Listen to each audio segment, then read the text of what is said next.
What's up everyone, Carter says now, welcome back to another video. Today we have my predictions for the 2023 Royal Rumble, and I am excited for this. Last year's Royal Rumble was one of the worst Royal Rumbles in history. It just sucked. You knew things were going wrong when Kofi messed up that save spot. It just wasn't a good Rumble, good show overall. So I'm hoping this year, the first Rumble of the Triple H era, can get off to a good start. And yeah, so let's get into our predictions. We have a lot to talk about, and one of the things I'm most excited about this year's Rumble is it's not clear. In previous years it was quite obvious going in who was going to win. We kind of already knew the plans, whereas this year I feel like there's a heavy favourite, but I won't say it's guaranteed. And, you know, I'll get into that when I talk about the Men's Rumble and the Women's Rumble. But first, let's start off with the undercard. And I am recording this Thursday. I'll probably have it edited, have it edited and up Friday, just in case I don't. So this is before SmackDown, in case anything else gets added in. If there is some other stuff announced and I do have time to edit it in, I'll put it in here now. So yeah, if there's not, let's just get straight into the card. We have 5 matches announced, and I feel like there won't be much more. Maybe like 1 or 2, maybe like a pre-show match or something maybe. But yeah, I feel like there won't be much more added, especially considering in the Triple H era, they've kind of taken the takeover approach where less is more in terms of less matches, but given more time, and therefore they're of a higher quality for the most part. But yeah, starting off, we have the Mountain Dew Pitch Black match between Bray Wyatt and LA Knight. And I am very, very, very intrigued by this match to see what it actually is. I feel like nobody really knows what this is going to be. Yeah, of course it is a sponsored Mountain Dew match, but they're like called Pitch Black. Like, what, are they going to have an actual lights out match? And by actual lights out, I mean no lights on in the building at all. Like, it's very confusing. I don't really know what to expect. The build for this has been okay. I feel like LA Knight's been outshining Bray. The Uncle Howdy stuff haven't really clicked with me. But yeah, interesting to see how this goes out. I think this is Bray's first match back in WWE, so I see it hard for him to lose here. I see him like getting the win over Knight. I kind of would be surprised, but I can also see the Uncle Howdy, Alexa Bliss, blah blah blah. That could play out in a different match, but Alexa Bliss isn't. Like, I could see Uncle Howdy getting involved in maybe costing Bray. But yeah, I'm gonna just go with Bray for my prediction, because I would be surprised if they did have him lose it in his first match back. Considering he's been back since what, Extreme Rules, was it? Like, he's been back a couple of months. They've like held off having him wrestle. They've kind of like just had him cut promos. He hasn't had a match, so like I would be surprised if they built up his first match for this long just for him to lose. But I can also see the Uncle Howdy stuff like to help set up out, because apparently that's the pitch for Mania. But I'm just going to go with Bray to get the win, since it is a return match. Alexa Bliss then challenges Bianca Belair for the Raw Women's Championship, and this is where I said maybe the Uncle Howdy stuff and the Alexa Bliss stuff kind of plays out in a different way, because Uncle Howdy has kind of got involved in this feud. He like distracted Bianca 1 week, which allowed Alexa to attack her on the outside. But like, again, I'm not really a big fan of like this kind of spooky Alexa Bliss. Maybe they can do it better than they did last time and get me invested in this character. But yeah, as far as predictions, I'm gonna go with Bianca Belair. I wouldn't take the belt off of Bianca heading into Mania. especially for this Alexa Bliss like story. Like, she doesn't really need the belt to do this stuff that she's doing with Bray and Uncle Howdy and all that stuff. Like, she doesn't need the belt, so I personally wouldn't put it on her. And I feel like if you take the belt off Bianca now, where do you kind of go with Bianca? Like, so yeah, I just keep the belt on Bianca heading into Mania. Then Roman Reigns versus Kevin Owens for the Undisputed Universal Championship. And I am so excited for this match. Just to see how the whole Bloodline stuff plays off. The trial of Sami Zayn on Raw 30. I absolutely love that. It's one of my all-time favourite Raw segments. That was so good, even if it did run over time. Oh, it was perfect segment. Then building into the tag match later with Sami getting the win. Like, I was such a good television. And of course we find out Roman Reigns said he doesn't want to see Sami Zayn at SmackDown. He doesn't want to see him till Saturday, which of course will be the Royal Rumble, where he will have his final challenge, which could be a number of things. It could be him costing Kevin Owens the match. Could it be him winning the Rumble from like number one, or just winning the Rumble in general? Maybe it's him proving his loyalty to Kevin Owens by not even entering the Rumble. Like, really want to see how this story plays out between the Bloodline and Sami. Like, as far as predictions, it's got to be Roman. It's just, I love Kevin Owens. I love Kevin's theme. Like, but I can't see Roman losing. I would be shocked if Roman did lose the belt here. I just can't see it happening, especially with the whole Sami Zayn stuff.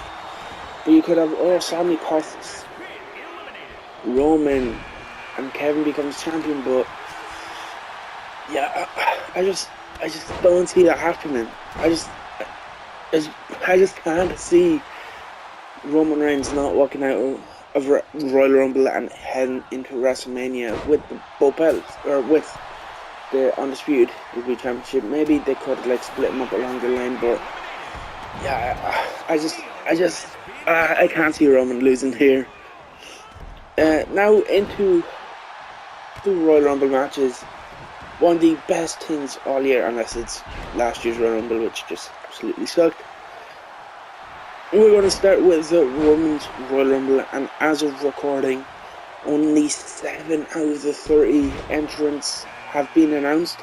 So far we have Liv Morgan, Candice LeRae, Rhea Ripley, Raquel Rodriguez, Shayna Baszler, Selena Vega, and Emma all announced for the Women's Royal Rumble, which leaves over 2/3 of the field left to be filled out. And I'm trying to think of active women that are missing out on here. Maybe Nikki Cross. Who else do they have in the divisions? Of course, you could do Sonya and Charlotte, but that looks like it's kind of being built up. And I won't be surprised if that got announced for the Royal Rumble on SmackDown.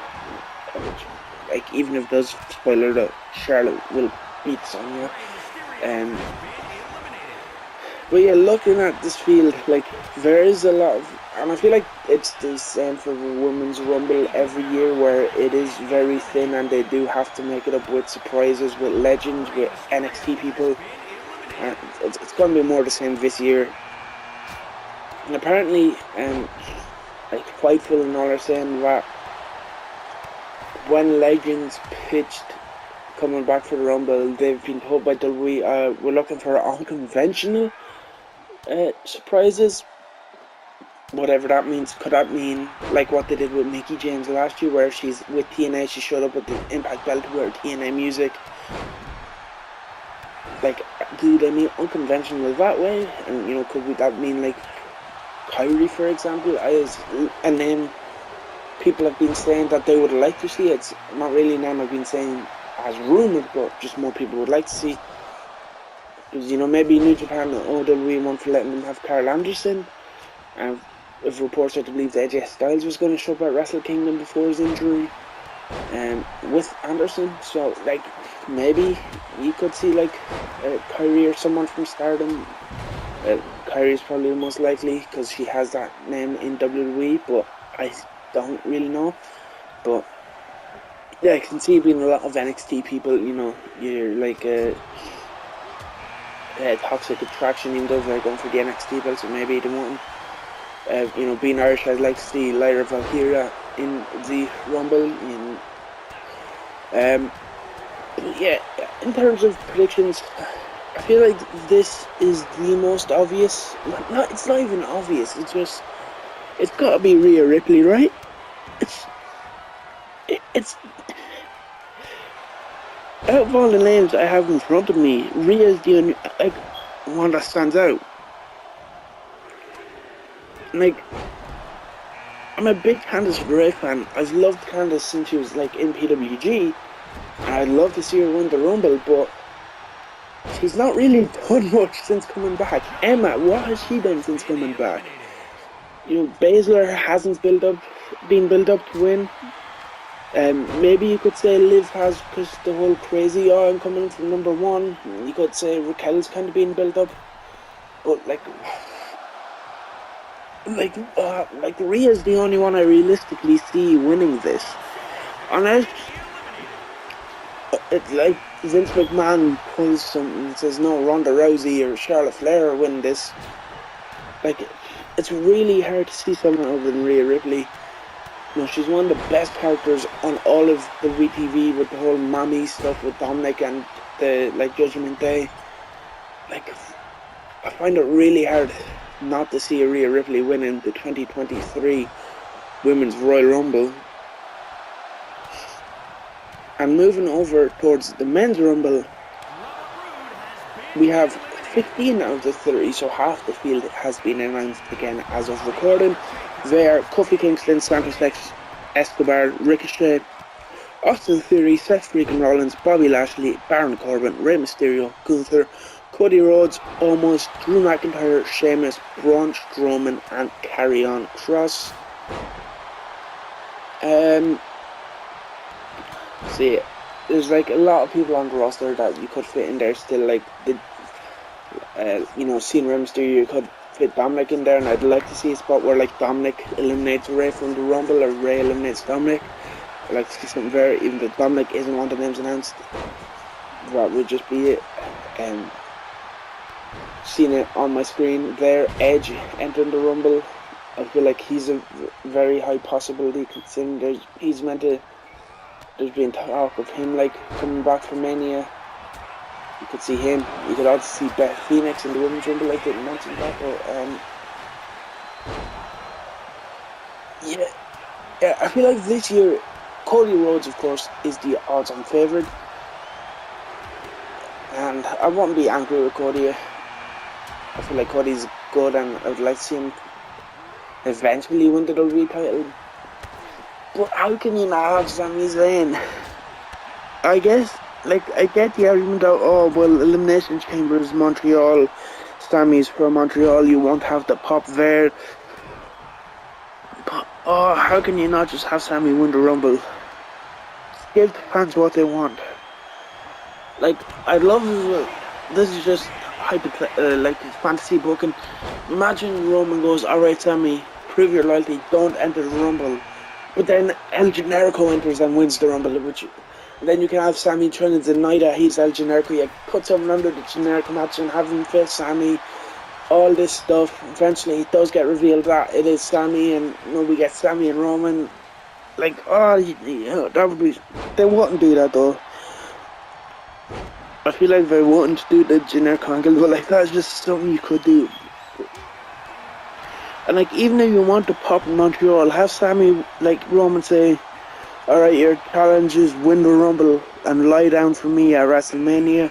Have Sami win the Rumble. Have Adam Pearce say, well, no, we're not having this. We're not having you lie down at WrestleMania. You're going to have to defend your spot at Mania in the Chamber and have him win the Chamber. That way you still get that pop in Montreal by having Sami win that. Like, oh, like, just give it, like, please, don't have this be another Daniel Bryan situation where you just fight the fans and don't give the fans what they want. Just please, because if they have Sami Zayn in the Rumble and he gets eliminated, like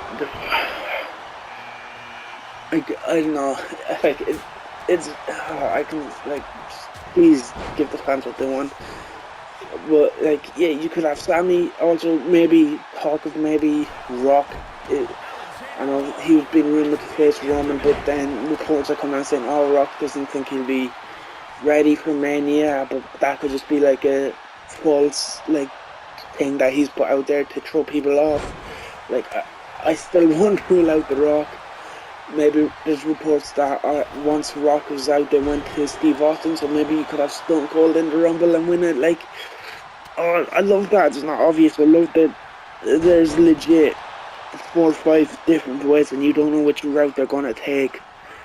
Preferably it was the Sami Zayn route for me. If not, then the Cody route. I'd much rather cut that than Rock or Austin coming back just to win the Rumble, have the Mania match, and then gone again.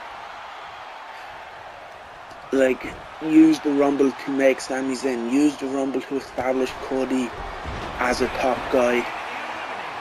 Like, don't waste it on someone. Don't waste the Mania match. I know, on just the name factor.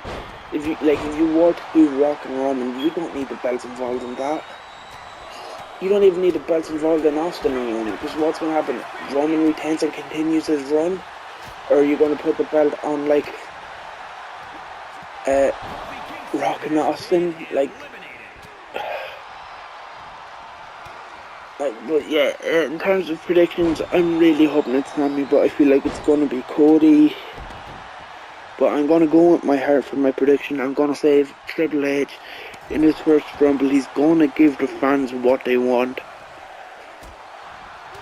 And I feel like what the fans mainly want is Sami Zayn winning the Royal Rumble and going on to face Roman Reigns at WrestleMania.